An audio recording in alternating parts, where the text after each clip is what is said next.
মোবাইলের মধ্যে অনেক মানুষ রিংটোন হিসেবে কোরআনের আয়াত ব্যবহার করে থাকেন, অনেক মানুষ রিংটোন হিসেবে গজল ব্যবহার করে থাকেন, রিংটোন হিসেবে গান ব্যবহার করে থাকেন, গানের মিউজিক ব্যবহার করে থাকেন, আজান ব্যবহার করে থাকেন।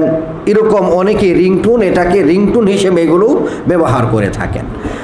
তো যারা ওয়াজ, গজল, আজান বা আপনার কোরআন তেলাওয়াত এইগুলো ব্যবহার করে থাকেন, তাদের উদ্দেশ্যটা ভালো হলেও, তাদের নিয়তটা ভালো হলেও ইসলাম এটাকে সমর্থন করে না। আমার কথা বুঝতেছেন?